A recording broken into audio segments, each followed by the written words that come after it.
ang Lungsod Santo, Brazil.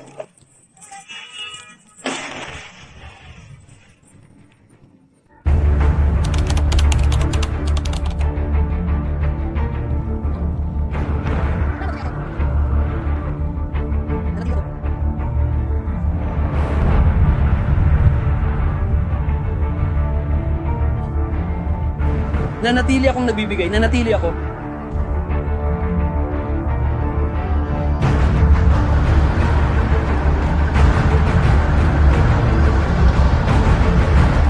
Nanatili akong nagbibigay.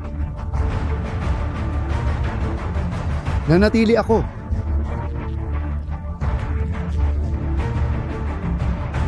Isa rin itong makasaysayang sandali. Kakasalakay lang ng Israel sa Qatar, unang beses ito nangyari.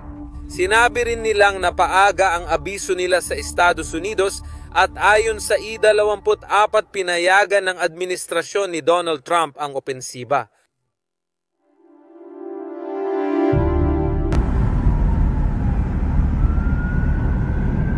Pero may mas kamangha-mangha pa sa pag-ataking ito. Dahil mahigit 2,000 kilometro ang layo ng Israel mula sa Qatar, kailangan ng planadong operasyong militar. Napakakomplikado nito, pero sa huli, bakit gagawin ito ng Israel? Bakit nila aatakihin ang Qatar kung hindi naman ito kaaway sa digmaan?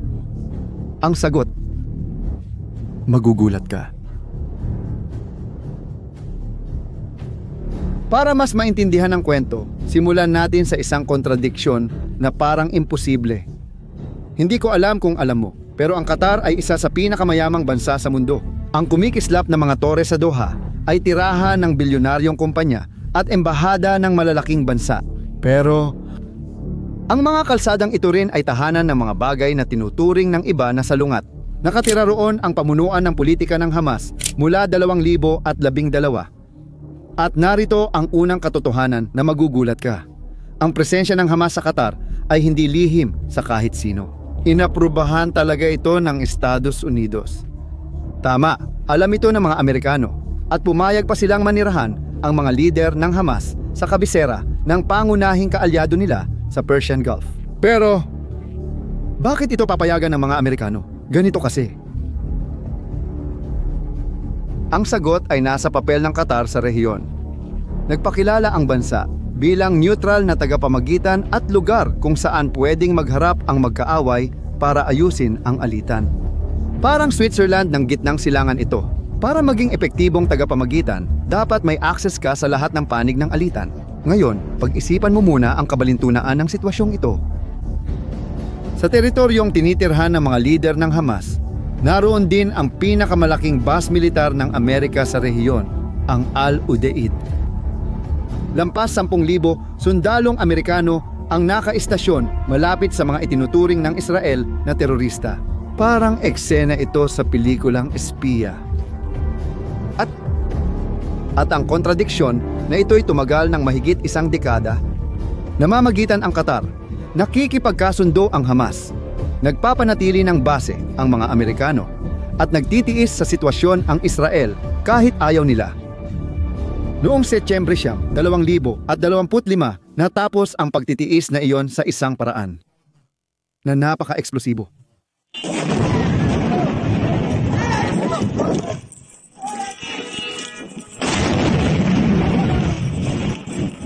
Ang atake na nakita mo sa simula, well, hindi iyon ginawa ng padalos-dalos. Operasyong planado ng buwan na may 15 Israeli na eroplano.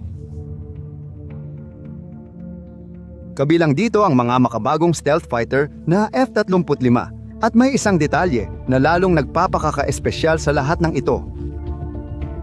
Nagpalipad sila ng eroplano ng 2,000 kili at inatake ang target. At bumalik sa kanilang base. Sa madaling salita, hindi ito parang magmamaneho lang sila ng kotse papunta sa kalapit na bayan. Kailangan nila ng detalyadong plano para magawa iyon. Dahil ito ay isang F-35 ng Israel na punong-puno ng armas. May saklaw itong humigit kumulang 1,100 kilometro. Samantalang ang F-16 ay kayang lumipad ng mga 550 kilometro bago maubusan ng gasolina Tandaan na misyon ito na 2,000 kilometro. Paalis pa lang iyon. Sa ganitong distansya, pisikal na imposibleng gawin ang biyahe, pabalik at paalis. Kailangan pang huminto para magpagasolina. Isa pa itong malaking problema. Saan at paano mo papaggasolinahan ang military jet? Kapag lumilipad ka sa ibabaw ng teritoryo ng kaaway o neutral, ang sagot ay nasa maniobrang tinatawag na pagpapakarga ng gasolina sa ere. Kinailangan gamitin ng Israel ang kanilang mga tangke ng eroplano na nakabase sa lumang Boeing 707.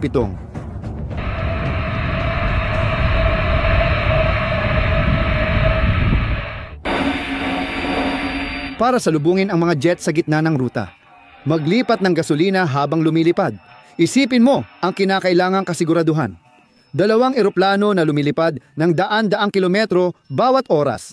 Ikinokonekta ang mga hose ng gasolina sa ere. Malamang sa ibabaw ng mga internasyonal na tubig para maiwasan ang madetect.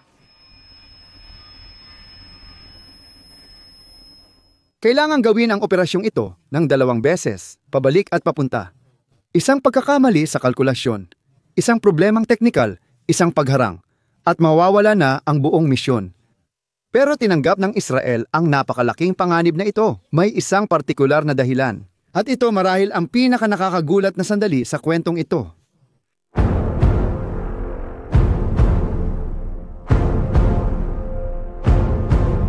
Naalala mo bang nabanggit kong nakakagulat ang oras ng pangyayari? Sige. Sa mismong sandali na nagsimulang sumabog ang mga bomba ng Israel sa Doha, nagtitipon ang mga lider ng Hamas sa isang silid. Pinag-uusapan nila ang panukalang tigil putukan ng Estados Unidos. Sandali, pag-isipan mo ito. Habang pinag-uusapan ang kapayapaan, bumabagsak ang mga bomba sa kanila. Ilang negosyador ng Hamas. Naglakbay sila mula Turkeya papuntang Doha para sa mahalagang pagpupulong. Totoong pagkakataon ito para matigil ang digmaan sa Gaza. At gaya ng siguro napansin mo na, hindi nagkataon lang ang napiling oras. Alam ng Israel ang eksaktong oras at lugar kung saan nagaganap ang pagpupulong na ito. Alam kong sa ganitong oras, siguro iniisip mo, paano nila nalaman ang ganun ka-specific na detalye tungkol sa lihim na negosasyon? At tingnan mo, ang eksaktong sagot ay hindi pa rin alam. Eksaktong sagot. Pero Dito pumapasok ang 3 posibilidad na pare-parehong nakakagulat.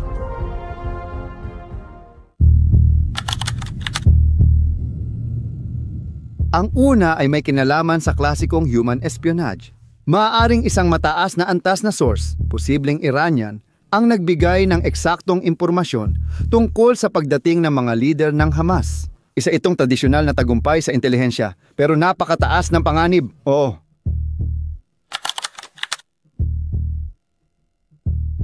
Mas matindi pa ang pangalawang posibilidad. Mga ahente ng Mossad ng Israel, pisikal na naroroon sa Doha. Sila mismo ang nagkumpirma ng mga target at maging gumamit ng mga laser designator, maliliit na kagamitan na nagtuturo ng di nakikitang sinag sa target na parang isang uri ng pointer na automatikong sinusundan ng mga bomba, kaya't nagagabayan ang mga bala ng may eksaktong katumpakan. Magkakaroon ito ng direktang operasyon sa ibang bansa. Pero ang ikatlong posibilidad, ang pinakamalamang at pinakakahanga-hanga, 5 taon ng cyber espionage, nagawang i-hack ng Israel. Na-intercept ang mga mensahe ng Hamas mula sa kanilang encrypted na komunikasyon at natuklasan ang eksaktong petsa at lugar ng pagpupulong. Nang hindi kinakailangang ilagay sa panganib ang kahit isang ahente, ang kakayahang ito sa cyber intelligence ay hindi katang-isip. Naalala mo ba yung mga pager na sumabog sa kamay ng mga miyembro ng Hezbollah noong nakaraang taon? Ipinakita ni Lembra ang kakayahan ng Israel sa digital na pagpasok. Mas higit pa ito sa inaakala natin.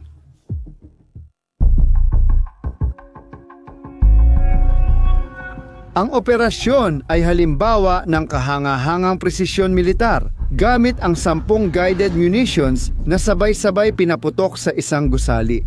Ang target ay isang partikular na gusali sa gitna ng 5 magkakatulad na gusali na matatagpuan sa tabi ng isang gasolinahan.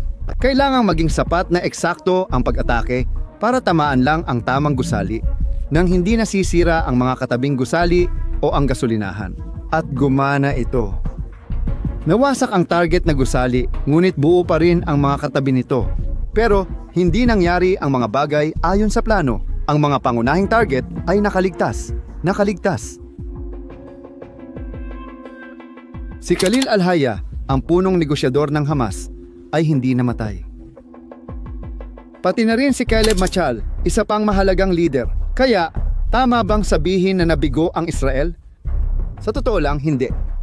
Ito ang tinatawag ng mga eksperto na matagumpay na kabiguan. Kahit hindi napatay ang mga pangunahing target, may naabot ang Israel. Marahil mas makapangyarihan pa. Ipinakita nila na kaya nilang abutin ang sinuman. Saan man, kahit kailan. Isipin mo ang epekto sa pag-iisip. Alam na ngayon ng mga lider ng Hamas na kahit ang kabisera ng isang kaalyado ng Amerika ay hindi sila kayang protektahan. Wala nang ligtas na kanlungan. Mas epektibo ang patuloy na kawalang katiyakan dahil napipilitang mabuhay ang mga lider sa palaging pag-aalala. Ang mga epekto sa politika ay naging agad at mapanira. Kinondena ng Qatar ang pag-atake bilang terorismo ng Estado at hayagang paglabag sa lahat ng internasyonal na batas. Ayon sa punong ministro ng Qatar, nawala ang pag-asa para sa mga bihag na Israeli sa Gaza dahil sa pag-atake. Pero marahil ang pinakamakabuluhang reaksyon ay nagmula mismo sa Estados Unidos. Hayagang pinuna ni Pangulong Trump ang Israel, isang bagay na itinuturing na bihira. Si Pangulong, sinabi niya na nagpaulan ng bomba ng mag-isa. Sa loob ng Qatar, isang soberanong bansa at kaalyado malapit sa Estados Unidos ay hindi isinusulong ang mga layunin ng Israel o ng Amerika. Hindi lang diplomatikong pahayag ang kritikang ito mula Amerika, kundi senyales na nilampasan na ng Israel ang pulang linya. Ang pag-atake sa teritoryo ng kaalyado ng Estados Unidos na may pinakamalaking base militar ng Amerika sa rehiyon ay hindi lang issue ng Israel at Palestina, kundi direktang hamon sa umiiral na kaayusang geopolitikal.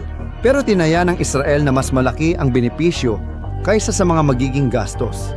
Ang mensaheng ipinadala ay hindi lang para sa Hamas, kundi para rin sa Iran, sa Hezbollah at sa kahit anong grupo o bansa na mag-iisip na magbigay ng kanlungan sa mga kaaway ng Israel.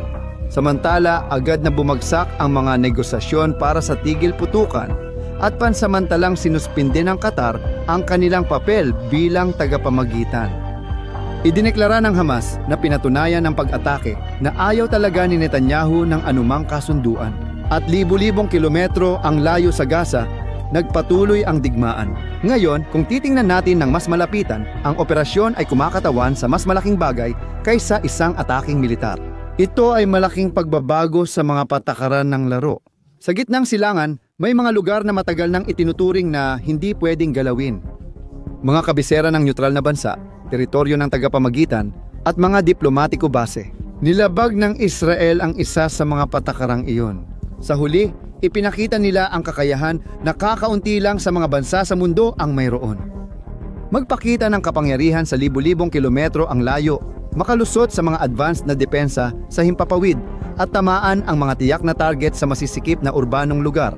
Ipinakita rin ng operasyon ang antas ng intelihensyang naabot ng Israel. Para sa Israel, ang pag-atake sa Doha ay isa ring pahayag ng estratehikong kasarinlan. Ipinakita nito na handa ang bansa na kumilos ng mag-isa kahit laban sa kagustuhan ng mga kaalyado kapag itinuturing nitong nanganganib ang kanilang seguridad. Ngayon, sabihin mo sa akin dito sa mga komento, ano ang pinakanagulat kang pangyayari sa kwentong ito? Iwanan mo ang iyong opinyon sa mga komento. Kung nakatulong sa iyo ang video na ito para maintindihan ang mga kasaysayang pangyayaring ito, mag-subscribe ka sa channel at i-activate ang kampanilya para hindi mo mamiss ang mga susunod na pagsusuri. At ibahagi mo rin ito sa mga taong mahilig ding maintindihan ang likod ng mga pangyayari sa pandaigdigang geopolitika. Hanggang sa susunod na video.